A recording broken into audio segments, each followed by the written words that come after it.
Sounds pretty good. All right, this is my sort of overview of this really cool paper called Parsing with Derivatives. I'm here at PapersWeLove, and actually I can't yet say this is a paper that I love because I've only read it 4 or 5 times, and there are lots of things I don't understand about it. That's why I'm glad that Matt Might's here, because he's going to help us out. So the other thing is that, like, normally I feel like the papers you love, you pick a paper and it's like, you really understand it, maybe implement it or whatever. But in this case, actually, this is like a paper like I really needed to read because my company released something that used the insights of this paper. So I also felt compelled from work to know something about this. So I work for Cognitect. Cognitect is a software consultancy. We sort of specialize in building sort of functional immutable systems. I work there. Some of you might know me from, more recently from my work on ClojureScript, which is a sort of, more or less Clojure with some tiny differences that compiles to JavaScript. So what's cool about this paper? So, I mean, there are lots of papers out there, and I like skimming papers. I like, especially when there's something new that seems relevant, something I'm interested in. But the papers that I really, really appreciate, that really get me excited, are papers where either it's nearly self-evident from reading the paper what the algorithm is or how one might go about implementing it. I think it's really nice, especially from the perspective of somebody who's not an academic like myself. I read papers for fun. I don't need to publish them. I don't need to impress anybody. So this one's cool because I believe this one was there's these papers that get released in the functional programming community called functional pearls, where it's not just a paper with some really interesting theory. It's actually there's implementation, and this is really not a very common thing. This is a picture of my boss. This is Rich Icky. Some of you might be familiar with him because he works on Clojure. And so the reason this paper, again, why I'm specifically interested in this, picking it for speaking here, is that Clojure announced something called clojure.spec. This was, quite a few months in development, and I want to give some background. Because sometimes you have a paper and you're like, well, that's really cool, that's really neat, I write a little program, that's nice, but what can I do with that? I mean, how is it relevant to anything I care about? And clojure.spec actually tries to address sort of a host of, tries to balance the trade-offs because Clojure is a dynamic programming language. So it tries to deliver something, some amount of sort of certainty about what your program's going to do, but in a way that's unique to a dynamic programming language, something that you really wouldn't necessarily think about if you have a sort of static types hat on. But there is a lot of prior art to why Rich and actually why the Clojure community was interested in something like clojure.spec. 2 years ago, Steve Miner gave a really great talk at ClojureCon called Generating Generators. So there is a really great testing methodology called property-based testing. I can't dig into it too much, but it really allows you to describe properties of your program, and you get to do deep testing. You can find very deep bugs through property-based testing, if you understand it. One thing that's annoying about property-based testing, though, is the design was sort of influenced by Haskell, so the way that you write it uses these functional combinators. And that's fine, and if you're a functional programmer, it's not that big of a deal, but you're always looking for something a little bit more expressive. Something that allows users to have to know a bit less about what they have to do to accomplish a task. And so that was what was really cool about Steve Miner's talk, was he took a peg-based parser, and you could describe a grammar. It had this very simple grammar syntax that was heavily influenced by the syntax of regular expression. So you could write in this very natural way a Clojure data structure, and then he would automatically generate the property, the generator for you.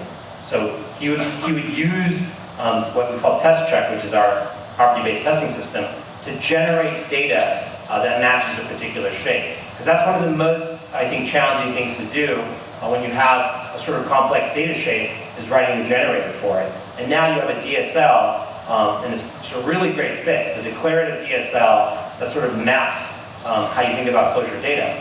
And so this is something that clojure.spec actually took from. Another thing that heavily influenced the design around spec, and the why, again, why we were interested in parsing with derivatives is that Colin Fleming, who works on the major IDE for Clojure called, probably the most popular one, recursive, besides the one in Emacs, which is Cider. Recursive, he was specifically talking about the difficulties of dealing with macros. In Clojure, our macro system is like Common Lisp. It's not like syntax rules and scheme, which is more it's more restricted, but it actually is, in many ways, it can give you better errors because it is more restrictive as to what you can describe. But Clojure had this problem from the IDE perspective where how can you know what's wrong with a macro without running it? And that's a huge problem because macros can have side effects and other things happening in them. And really, you don't want to do that. You don't want to expand the macro to know what it means. And so he talked about, well, if we had a grammar for our macros, right? If users provided grammars for their macros, then our IDE could give a static analysis about syntax mistakes in macros. You know, if you're not familiar with Lisp, macros allow users to write custom syntax. And it's something that's one of the reasons, one of the big draws of Lisp, is that users are not stuck to whatever syntax you had in mind 20 years ago. All right, so the other thing that was floating around was something called Schema. There was a company called Prismatic, and they developed this thing, and it was basically a way to do validation, but it had nice sort of, again, a nice DSL in which you could write a function, and you could say, this function takes, data that looks like the schema, and it returns values that look like the schema. So this was very popular, though I would say people liked it for the validation it gave them. I would say it was not particularly idiomatic. And that's why I think people were more interested in something like Herbert. Herbert was a better fit. It was more S-expression oriented. Schema kind of sort of casted things in this sort of types perspective. And Clojure programmers don't really think that way. Most of the programs we write aren't that way. It's very much, you have what we call EDIT. You have maps, you have vectors, you have lists, you have sets, and we write generic programs around these core data structures. Very similar to how Python, right? Python programmers, some people use classes, but a lot of people are like, just write it with a dictionary, write it with lists. JavaScript, this is huge. People like to write generic programs around objects and arrays. So wanting to get validation around these generic data structures is, I think, can be a better fit if that's the type of program people are writing. All right. So this is the part that's cool about the paper. Now that we know the context for why we care at all about this paper, this is the part that's really important. It's a functional Perl, which means we might see some code in here. It's actually pretty unusual. Most times you'll just see formulas and you'll just scratch your head. In fact, there's going to be a lot of formulas in here where I'm scratching my head. I have no idea what they mean. But at least I can understand the racket code that comes along with the formulas. That helps a lot. All right. So I'm going to probably say lots of incorrect things. This person with his face, that's Matt Mike. And I'm the student that wrote that on that blackboard. So forgive any mistakes I might make, which there will be many. And that's okay. The other part of giving this talk is I hope it starts off a conversation that makes this paper a lot less intimidating. You'll be able to pick it up and be like, well, I understand a good chunk of it. And hopefully Matt Mike can give us more insight about the parts that we don't understand. Okay, so the paper was actually inspired by something pretty old, actually. This is one thing that's cool, is that a lot of computer science ideas, the best ones are just really old ideas. This paper is from 1964. It's called The Derivatives of Regular Expressions. That sounds like a really confusing title. Didn't mean anything to me until I read Matt Mike's paper, et al. Paper. But basically, he's talking about this thing we're going to talk about in a second. We'll figure out what the derivative of a regular expression is. It sounds really complicated. It's actually, I thought, the simpler part of the paper. Okay, so the overview. So I'm going to break down the various sections. I believe there's 8 sections in this paper. I'm going to spend some more time in the parts that I think I understand well. I'm going to sort of gloss over the parts I don't understand well. And if you have questions at the end, ask your questions. One of the authors is here. This is, it's a huge opportunity. Take it. All right, so we're going to start off with preliminaries. We're going to talk about, I don't even know how to say his name. Brzozowski? Brzozowski. What? Brzozowski. Brzozowski? Brzozowski. Okay. Whatever. Brzozowski. His derivative. We're going to talk about the derivatives of context-free languages. We're going to talk about parsers and parser combinators. We're going to talk about derivatives of parser combinators. We're going to talk about performance and complexity. We're talking about compaction. And all this is just a bunch of jargon. It sounds crazy. I'm going to try my hardest to make it sound like normal stuff. All right, preliminaries. So we're going to talk about, there's going to be a bunch of vocabulary. I'm going to put in bold the vocabulary. It's really going to be a lot simpler than you think. So in this paper, this is verbatim. A language L is a set of strings. So we're sort of setting up a definition here. When we say language, we need something extremely specific. So we're going to use curly braces here to represent sets. So here we have a set at the top. The top thing, that's a language. The language only contains the string foo and bar. Below that, we have a different language, which has only the strings cat and dog. Below that, we have a language which has PapersWeLove. Of course, as we know, there's no order here. It's just a set. Right? So even though language sounds and sets and whatever, all we're talking about is an unordered list of strings when we say the word language. That's all we mean. What do we mean when we say the word string? A string W is just a sequence of characters from some alphabet A.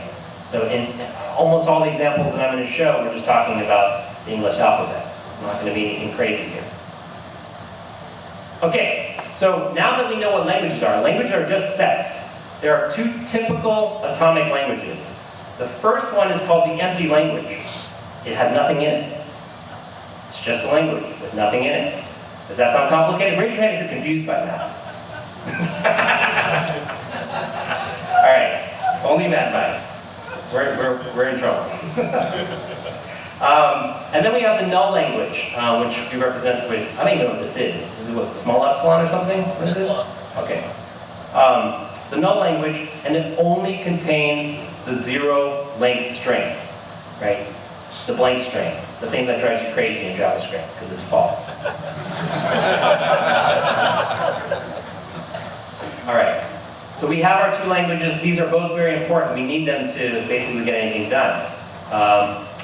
And there's another, we can also talk about these sort of singleton languages. So given any alphabet A, which we know what alphabet is, just a bunch of characters, there's a singleton language for every character in the alphabet. So C, we're going to make an equivalence here. When we say C, we just mean the language with only that character in it. Hopefully I haven't lost anybody yet. Not yet. Okay, so we're going to get a little bit fancier, but don't be scared. I was scared when I saw this page, or this section. This is like, this paper is only 8 pages long. I had to read it so many times. All right, operations on languages. So we have union, right? So here we have the language foo and bar, foo, and then we have a language bar baz, and we can union them, and we get a language foo bar baz, right? Set union. You know this, I hope. Concatenation, right? So we can take a language and we can concatenate them together, and we're going to get a new set, where we've basically done the cross product, where we've appended all the strings together in all possible combinations. Does that make sense? It's just a new set where we've appended the strings. String concatenation. We know that. You know, JavaScript. String plus string. Java. String plus strings. Okay. The nth power of a language is just the set of strings of n consecutive words in that language. So you can imagine, you iterate over the language, and you say the power, and you're going to have specifically some number of concatenations there, right? And then finally, you have the only reason we're defining that is we want to define the clean star, which is basically the infinite repetition of all possible strings in that language. Right? Okay. So these are abstract mathematical things. As programmers that write code, we don't usually care about this. Fortunately, in this case, there's actually a programmatic interpretation for all these sort of abstract operations. So union is going to become something called alt, meaning this string or that string, right? So union is, you take two languages, and now you have a language that has both possibilities. So this is like saying this thing or that thing. Concatenation, you're saying I'm going to have basically this string followed by some other string, right? Concatenation becomes cat. This is going to be an operation you're going to see in the syntax here in a second. And then finally, you're going to have clean star, which is, I just want to match a sequence. And you don't even know how long it's going to be. Because you write regular expressions all the time. Who knows how long the string is, you just want to match it. And you want to be able to match strings of any length. So this notion of something that's going to repeat, rep. So union becomes all, concatenation becomes cat, clean star becomes clean. Is it clean? How do you say this? Cleaning. Cleaning, sorry. Cleaning star becomes rep. Okay, so now that we know about what languages look like, we want to start writing code. So we have to start interpreting the mathematical representation, something that we can actually run. So if we encode these languages, this is racket, but we're not going to show racket enough for you to be complicated and sort of confused by it. That's going to be very simple. So we're going to have a series of structs for each possible language. We're going to make a struct for empty, and it's a struct. You can think a class, you can think an object, right? It's just a singleton thing, and, one instance of it, and there's no fields in it. Same thing for the empty language. The null language. And then for singleton languages that have only one character, it's a struct that only has one field. Then we're going to have a struct for all the operations: concatenation, union, and cleaning star, right? So we're just taking all these mathematical concepts and we're reifying them into programmatic constructs. So we can take the math and then we can write the code. This is cool. So up above, we can define a language. We can make a recursive definition of a language, which from what I can tell, is just the language of A and B, right? A or B, right? The language of A's and B's. That's all they can describe with this thing. It's done recursively. And here we can write the code for it in racket. Define the language L. It's going to alternate between, we're going to skip that, the first part, the null language, or the concatenation of the language itself, this is the recursion, or followed by an alternation between the characters A and B. So you can imagine, for example, L evaluates to just the null language, and that gets concatenated to A or B, right? So it's just, we were able to directly interpret the mathematical notation into executable code. That's nice. This is good. You're going to see a theme. This is one of my favorite things about the paper, is that the mathematics corresponds directly to the code that you're going to write, which is really nice.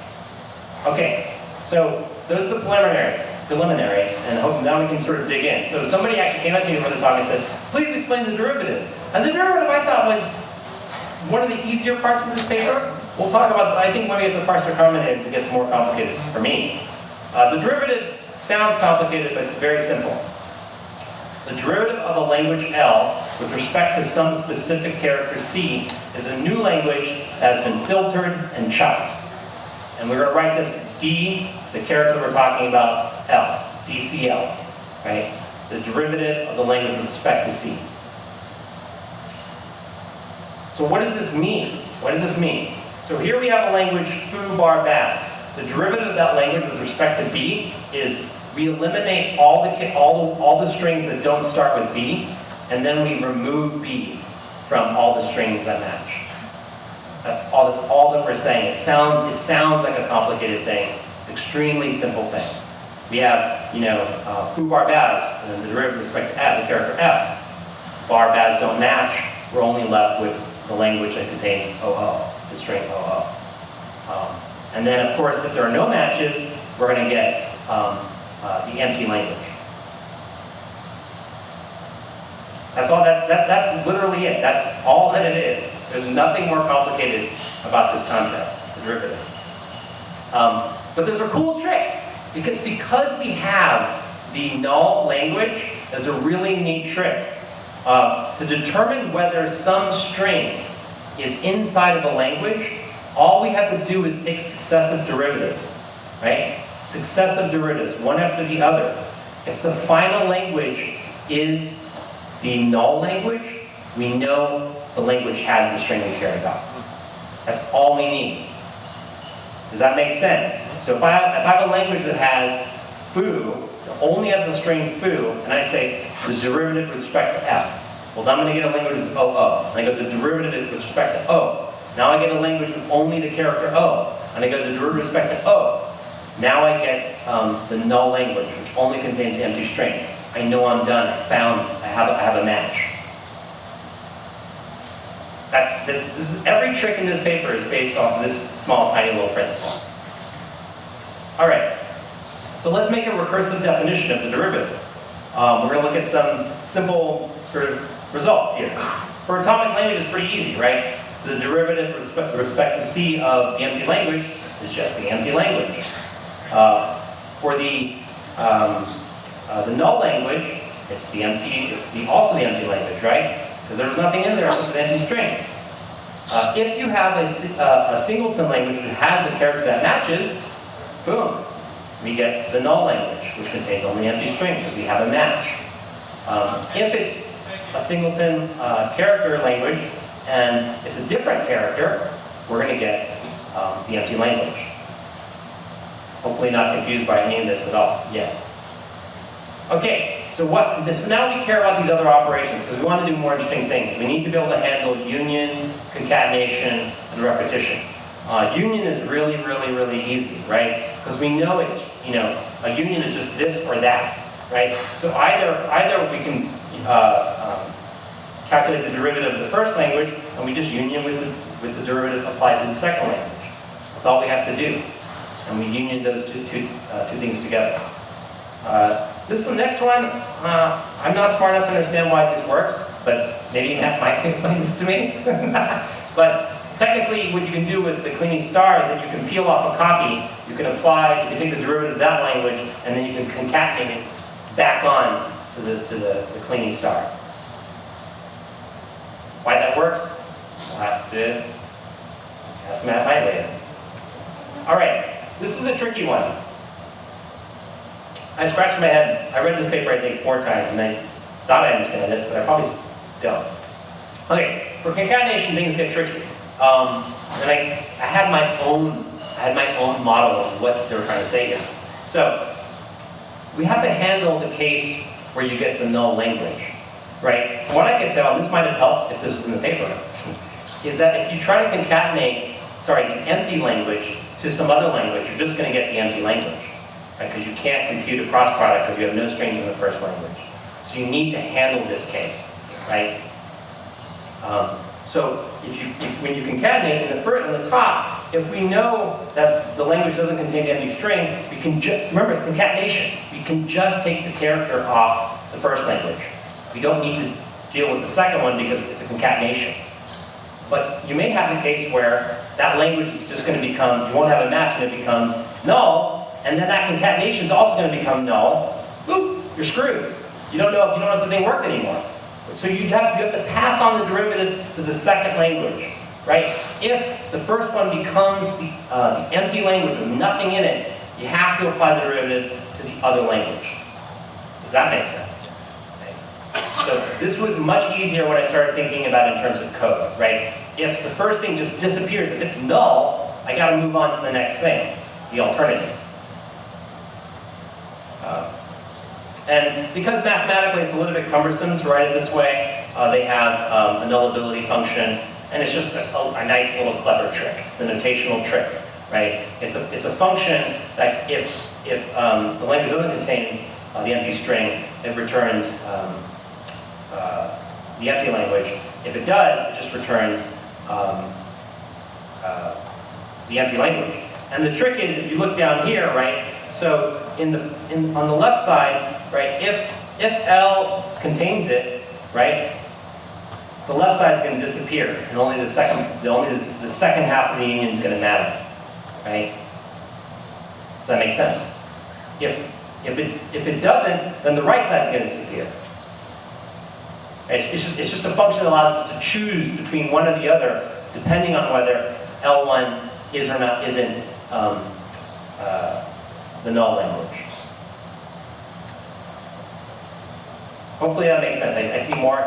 This is the part that's tricky. I myself was very confused by this. But if you really think about it, what happens is if you have the empty string, think about it, you can concatenate that to the front of any string. You cannot concat null to anything, right? This is a problem. You can concat the empty string to something, but you can't concat null on front of other strings. So again, when I started trying to pick a more programmatic interpretation, it was a bit easier for me. Again, I hope that helps. Read it a couple of times, I think you'll get it. All right, so the cool thing is, here's the code.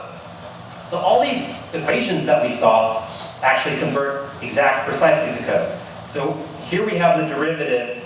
This is a function called d for derivative. It takes two arguments, the character, right, and then the language. In the first case, we already said this, empty language to empty language. The null language to the empty language. If it's a character and the character matches, then we know we have the null language. If it doesn't match, the empty language. Literally, it's been transliterated. There's nothing different about this racket code and the equations that we just saw. And the brilliant thing is at the bottom of the slide, that's 4 lines of code, and then you have a regular expression matcher, effectively. That's all you have to do, right? The top part sets it all up. The bottom, now you can match strings in any language. So that's pretty cool, right? This part of the paper is like great. It's very simple. It's very I think approachable. Later, actually, even the parts about parse and parse discriminator is also approachable, but the math is a bit harder for me. Okay, so now that we have this, there's some interesting questions because the math is recursive, and there's a problem with unbounded recursion in programming languages, which is non-termination. Right? We want our programs to finish. If it's recursive and it just keeps going, it's never going to terminate. So there's a really cool trick. So all those structs, remember we talked about all these bracket structs that represent each language? One way out of this problem is to make all the fields a by need. So instead of computing those fields up front, we only compute them when we need them. So all the fields of all the structs, they become lazy. And the nice thing about this is this is interpretable in any language. Making a field lazy has nothing to do with the features of your language, right? You can write abstractions to make that work in any language. The other neat trick is memoization. So especially with recursive languages, right, it can be sort of complicated. And what you want is that if you've seen a language already, you want to memoize the result. Right? So this is a typical functional programming trick, also a trick for dynamic programming. If you've seen something before and you're in a recursive process, just use the previous result. And this prunes the work that you need to do. And so this is the only thing they did to change the derivative. So they wrote a nice little macro, and it just says, how do we want to memorize the function? So we didn't change the body at all. We say we want to memorize based on, in order, whether the language is EQ, like bracket EQ, and the character is equal. So the language is based on the identity, like the actual referential identity of the language, and then the character is just normal comparative equality. So this is all we have to do to take this nice, clean function and to make it faster, and to help it terminate. This one I do not understand at all. So this is about nullability, because nullability, I think, even after you do laziness and even after you do memoization, computing the nullability of a language is an eager thing. So they needed to be able to define the least fixed point. I don't know what any of that means. Maybe Matt can tell us about that later. But this is this closes the loop. These three things together make the math practical. Like you go from the math, which is cool, now with these three tiny little tricks, with barely changing anything about the original purely functional programs. You get something that is pretty performant. Okay, that brings us to parser and parser combinators. Because, matching strings is not that cool. We want to be able to parse stuff. We want to be able to get parse trees. Normally we have something we care about, and we have to be able to extract information out of it. More useful information that we can operate on, right? sequence of things may not be that useful. We need a different representation. Okay, so this is where it gets a little bit head-scratchy for me with respect to the notation, but if you just read the words, it's pretty easy to understand. So a partial parser P is just a function that consumes a string, and it returns partial parses of that string. It's basically a pair. It contains two things. It contains the parse tree that it can figure out, and it contains the unparsed remaining input. Right? So as you're parsing a string, you're parsing stuff into structure, but then you have some stuff you're not done with yet that you're probably going to pass on to the next parser down the line. That's all that they're saying. A full parser is something that actually has parsed all of the possible parse trees of the input that was given. Right? So a partial parser is something that just eats some of the input and there's some left. A full parser will eat all the input and have all possible parses left. So there won't be any leftover input.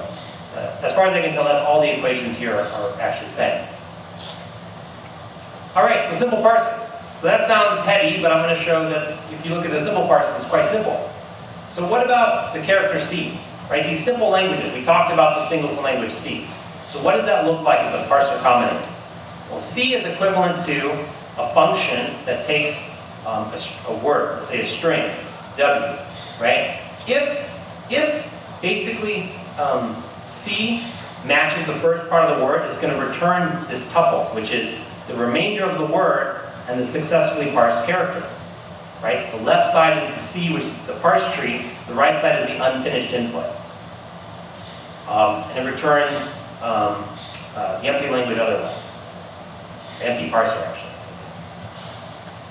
The null string becomes the consume nothing parser, right? So it takes any string and it returns the empty language as the parse, right?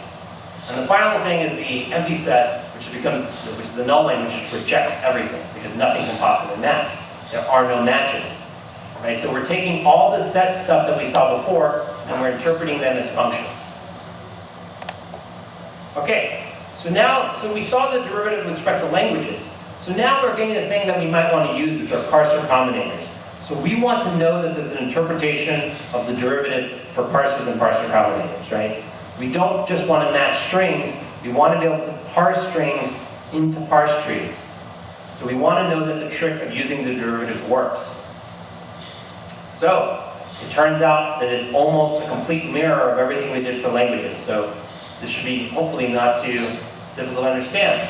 We take the empty parser, right? We don't say the empty language anymore. We take the empty parser. The derivative of the empty parser with respect to some character C is just the empty parser. The derivative of the null parser with respect to some character is just the empty parser.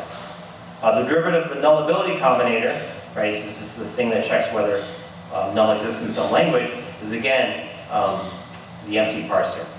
The derivative of a single character parser is either this thing called the null reduction parser, which I'm not going to spend too much time on because I think that's something either Matt Mike can explain or you can look at when you look at the paper, or the empty parser otherwise. And again, so I'm not going to spend too much time, but these slides look identical to the things that we did for languages, right?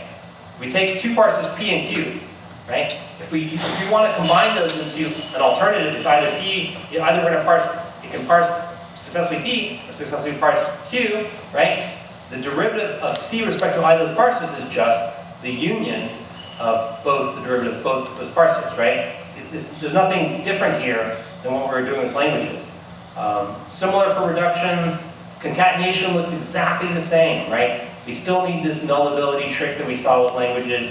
The cleaning star is exactly the same. We peel off a copy of the parser, and then we have the repetition parser there, right? And you can see, like, it's just, the repetition parser is just working over lists, right? Repetition, lists, consing. And this doesn't look any different. It looks exactly the same. Now this is, I think, the coolest part about the paper. It's what makes the latter half easier for me to understand because I think the first part's really easy to grasp. And the second part is just, all those principles remain in the second half. And parsing looks, it's hilarious. It's the same, basically, 4 lines, right? parsing, we given some string, given some parser. If we're at null, we have a special function for parsing null, and then otherwise, we just take, the string is actually, you can imagine it's just a list of symbols instead of being an actual string. It doesn't matter. We take the rest of the string, and then we take the derivative of the parser with respect to the first character in that string.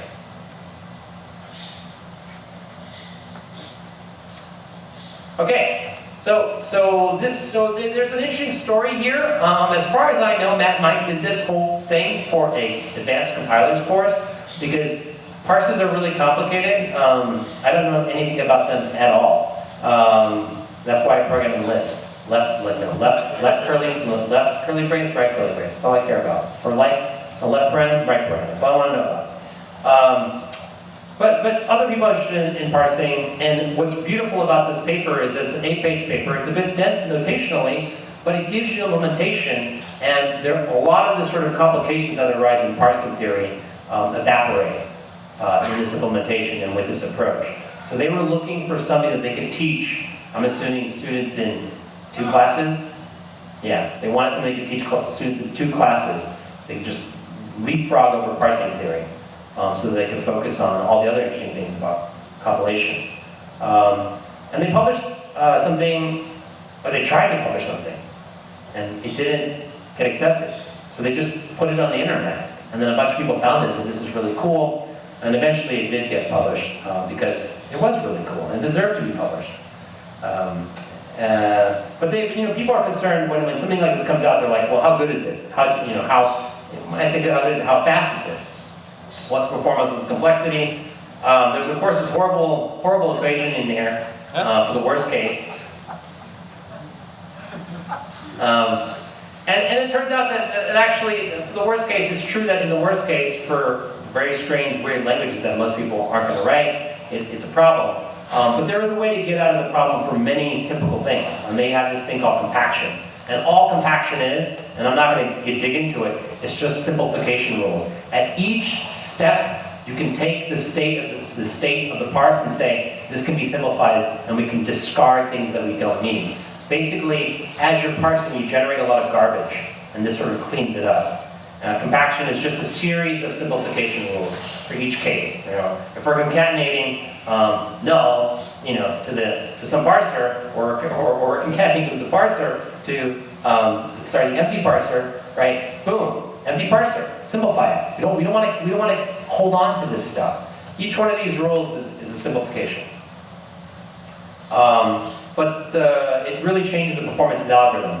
So here it says, they took parsing 31 line Python file was like 3 minutes, and then it took 2 seconds. Right? And this is like some unoptimized implementation of their thing. But that's huge. I don't know, what, 2 orders of magnitude at least? Yeah. All right.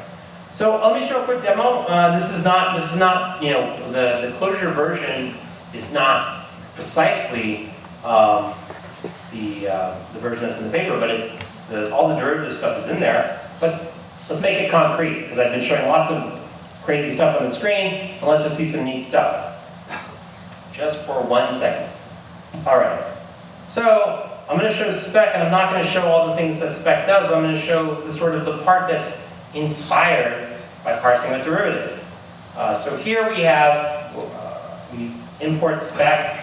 Here we have a thing that's just basically a predicate, and we're saying we have something that accepts even numbers, even integers, even positive integers, and odd positive integers.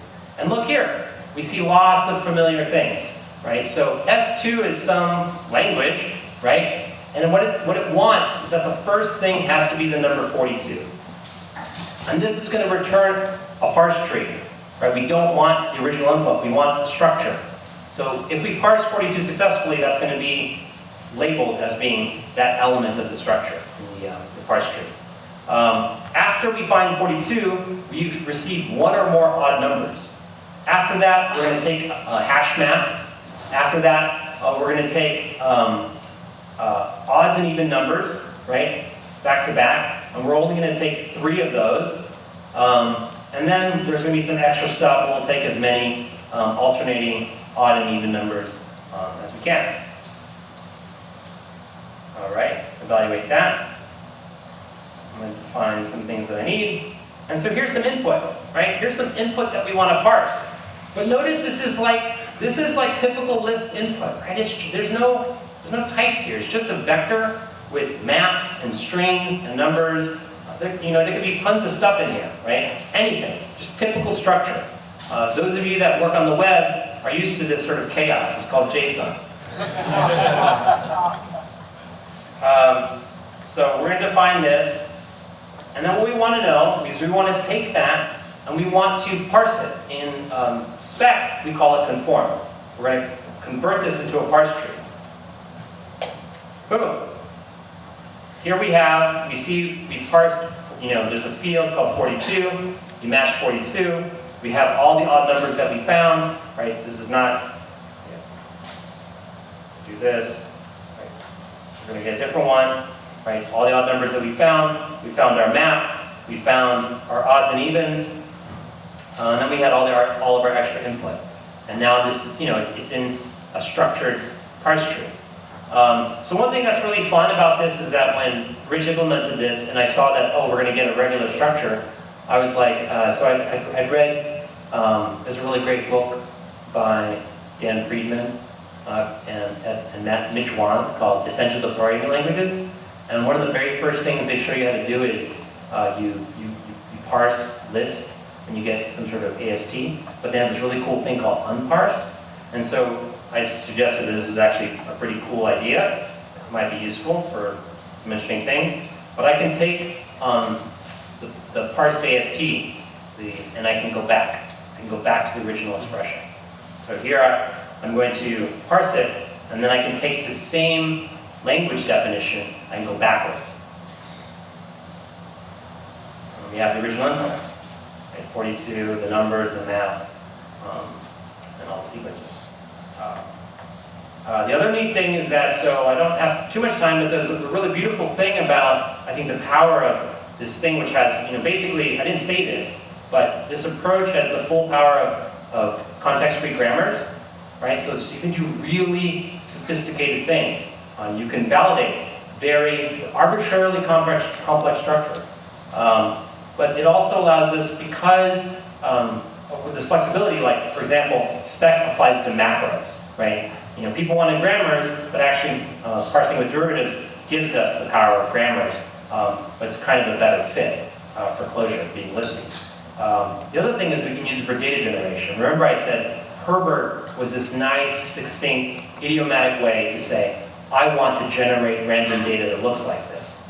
And so here I can say, given this language, right, this spec, generate 10 random things, and I'm going to print out the last thing. And here is some data that was generated via property-based testing, the framework that matches the specification, which is pretty cool. So I think there's a lot of power here. We're using it, again, for macro validation. We're using it for property-based testing. I think we can use it for data exchange, for situate, like, if you want to be able to go from one format to another format, conform and unform lets you do that. We also use it for runtime validation, the typical things that people want to do before. It's pretty cool. So, hopefully that this talk gives some sense of why the parsing with derivatives thing is nice. And thank you.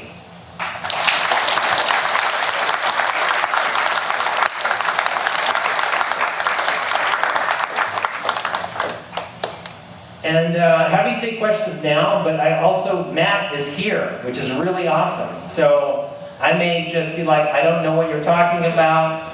Professor Mike, please tell us.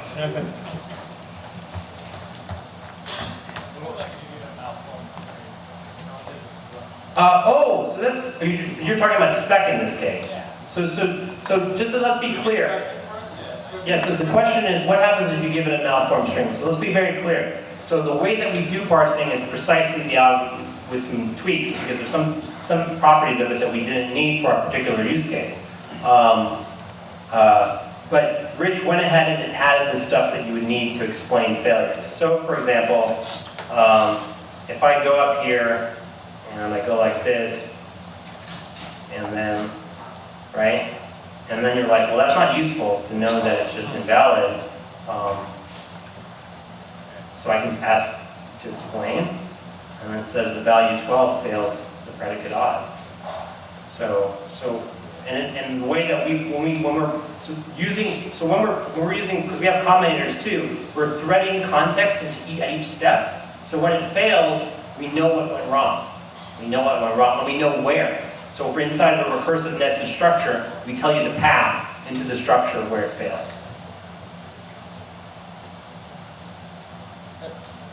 Oh, okay.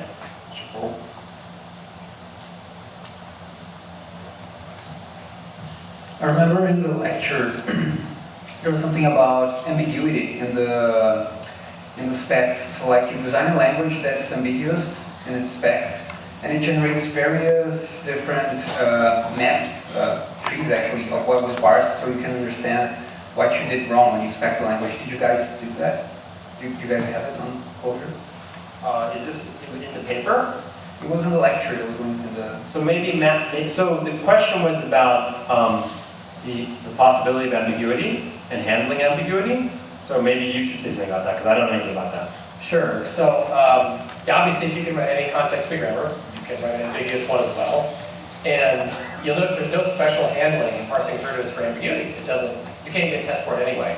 So if you give it an ambiguous grammar, for which there are multiple parsers for some string, you get back a parse forest. That's it. You get back multiple parse strings. That's all there is to it. Sir, back here first. So it's been a really long time since I've looked at languages, so sorry if I'm forgetting everything. But you said that it could handle arbitrarily complex inputs, but I thought that context-free grammars had serious limitations, like they can't verify like a palindrome. Right, yes. Okay. I didn't mean to take it that far.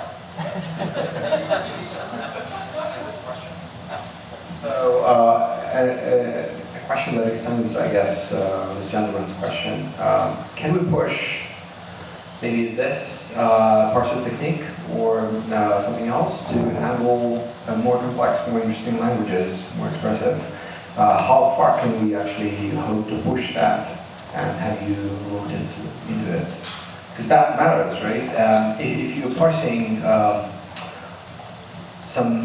computer programming language where authors took some time to write decent grammar and make sure it's not it's unambiguous, etc., then you're golden. But some really interesting problems arise that actually require maybe like context studio or something.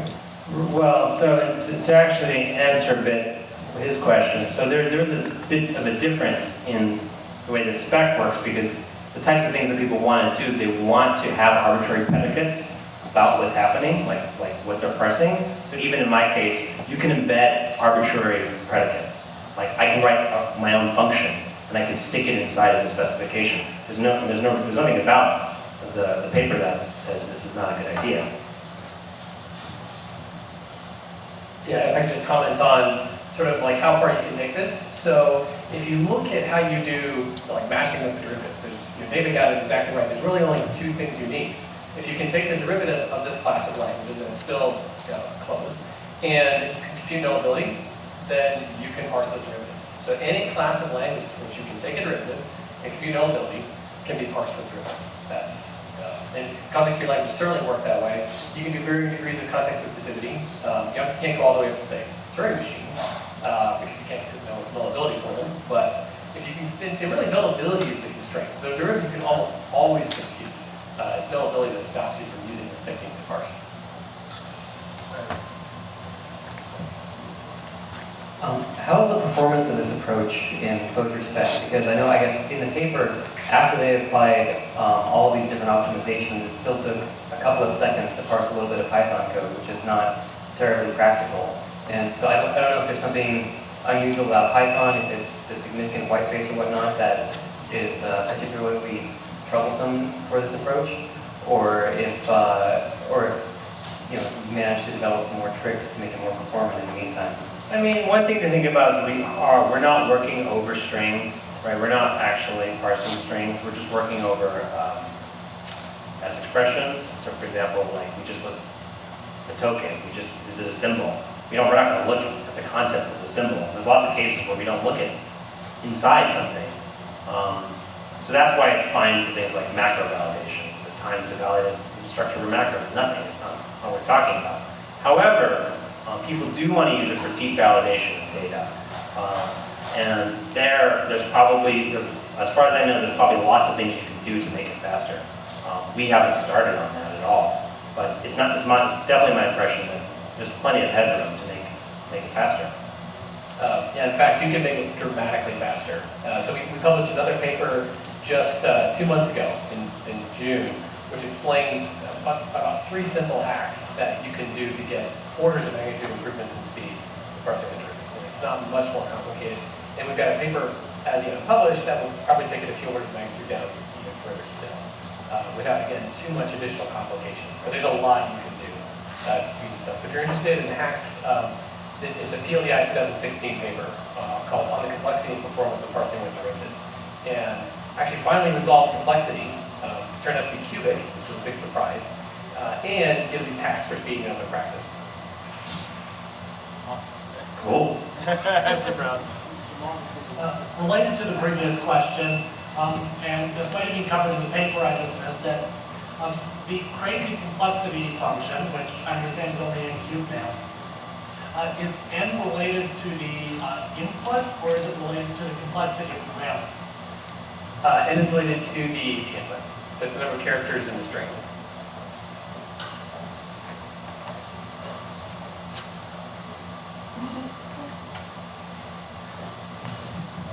This is really exciting stuff. I saw the talk you gave at Stanford where you listed out the problems that might be solved by parsing with derivatives. And with that recent paper on the refinement of performance, I was wondering, is anybody working on replacements for Bison, Yak, anything like that? Do you know of projects out there that might let end users use this technology for parsing? Because according to what you said, there'd be a great simplification in the definition of the grammar. I'll stand up for this one. So yeah, so I mean, the motivation for doing all this was we wanted to kill Yak. We wanted to get rid of it. I hate teaching it personally. And I think, when it's used in practice for important things, or it actually can't be used in practice for important things. So like one example of a place you can't use it, where you should use it, is if you're parsing some network protocol. So if you look at RFCs, you'll find all these beautiful context-free grammars describing these things. We have great tools now for automatically taking in context-free grammar and parsing it for you. And yeah, if you look at, say, Apache, they clearly know how to use Yak, because they use it for like parsing configuration files and stuff like that, but they don't use it for stuff coming off the wire. And there's a number of reasons they don't do that. And one of them is that you can't really easily sort of interrupt the parsing as it's happening with Yak. You can't grab a continuation and keep going. It's obviously very easy to do that if you have parsing with derivatives. So yeah, the hope is that eventually we'll have fast enough implementations where you would use this to parse stuff coming off the wire. And I think we are one unpublished paper away from having the performance to do that. And there's multiple versions of derivative parsing produced by my lab. We call them DERP for derivative parsing, of course. So you can download this and use this today if you're using Racket. There's some older Haskell implementations which aren't quite as performant. And as I understand it, there are some parsing libraries out there that are based on parsing derivatives, but I don't know how performant they are. But I think we're getting close to the point where you could actually use parsing with derivatives for really performance critical stuff, and get all the security and benefits that come with using a real parsing system as opposed to effectively using pointer bumping, which is what a lot of network protocol parsers do today. So that's really the goal, is to give you a clean, secure parsing system so that you're not doing everything by hand in these high performance security critical environments. So in addition to LLGen and Parsing, LLGen and Parsing, are you killing Parsing at the same time? Sure, why not?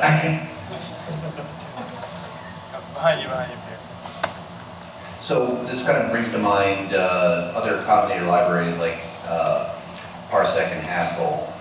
But what it seems to me is this always moves in one direction. You're always ripping one character off and always moving forward, fully parallel, as opposed to having limited backtrack or whatever.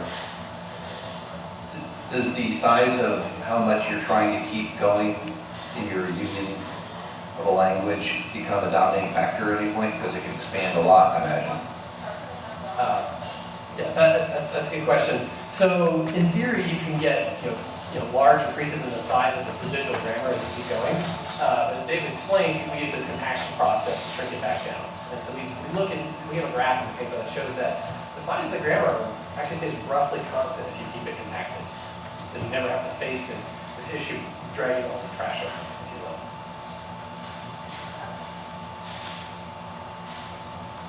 Any other questions?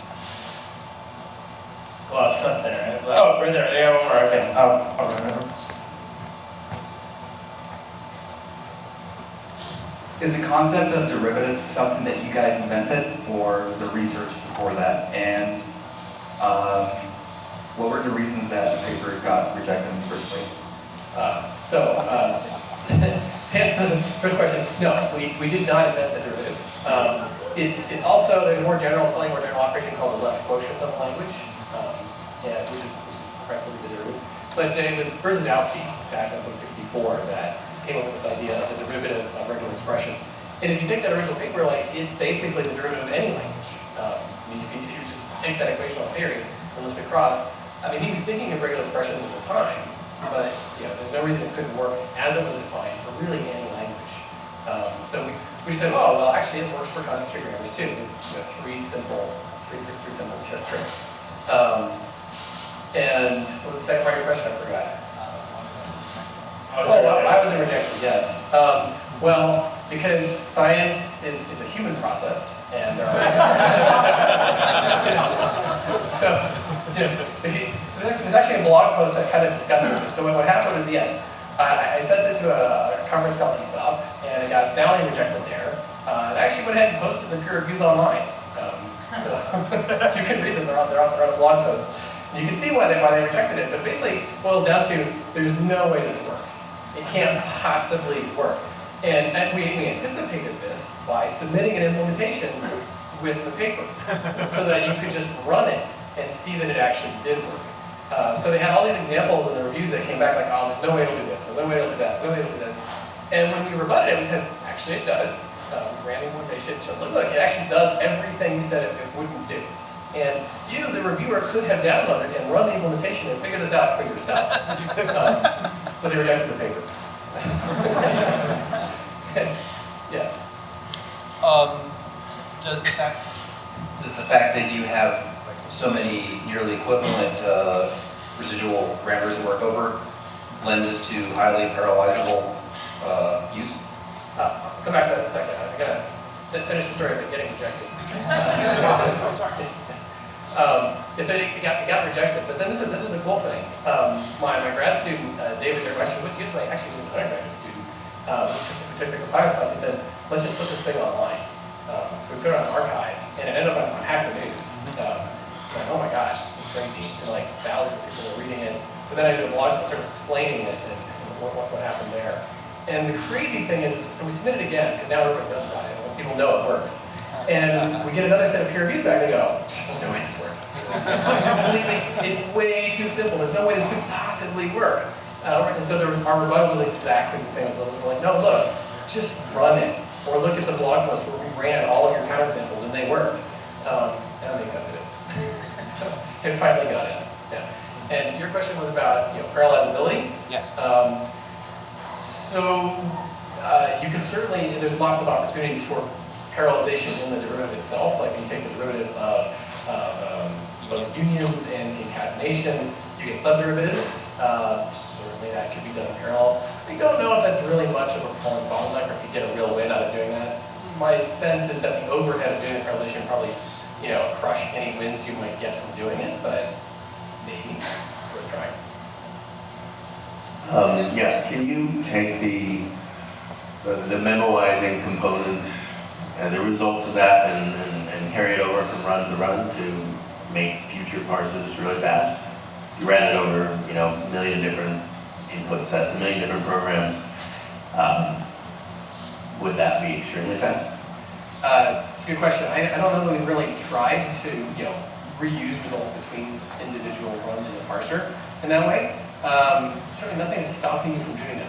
You could actually, with the way implementation works right now, just for the one I did, if you were to rerun the same parser within the same instance, it would do exactly what you're describing. Because the Noma table survives between runs of the parser. But I don't know that we've ever actually done any real benchmarking of if it gives you a big win or not. Do you do anything like that? I didn't do anything like that. But there's also, I guess there's a neat thing in that the trick of using identity for the language. If you redefine a language, then that will be a problem. Because, right? Yeah, so yeah, one of the cool things you can do with derivatives is, since it's computed, so on the fly, you could conceivably change your grammar. Yeah. So here, like I can change all these things and it'll just work. Right, and then you just flush your Noma table, and here we go.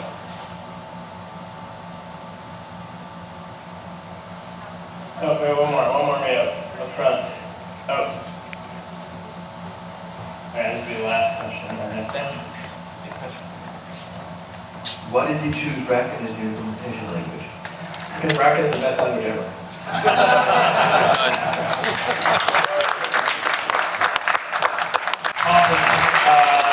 Awesome.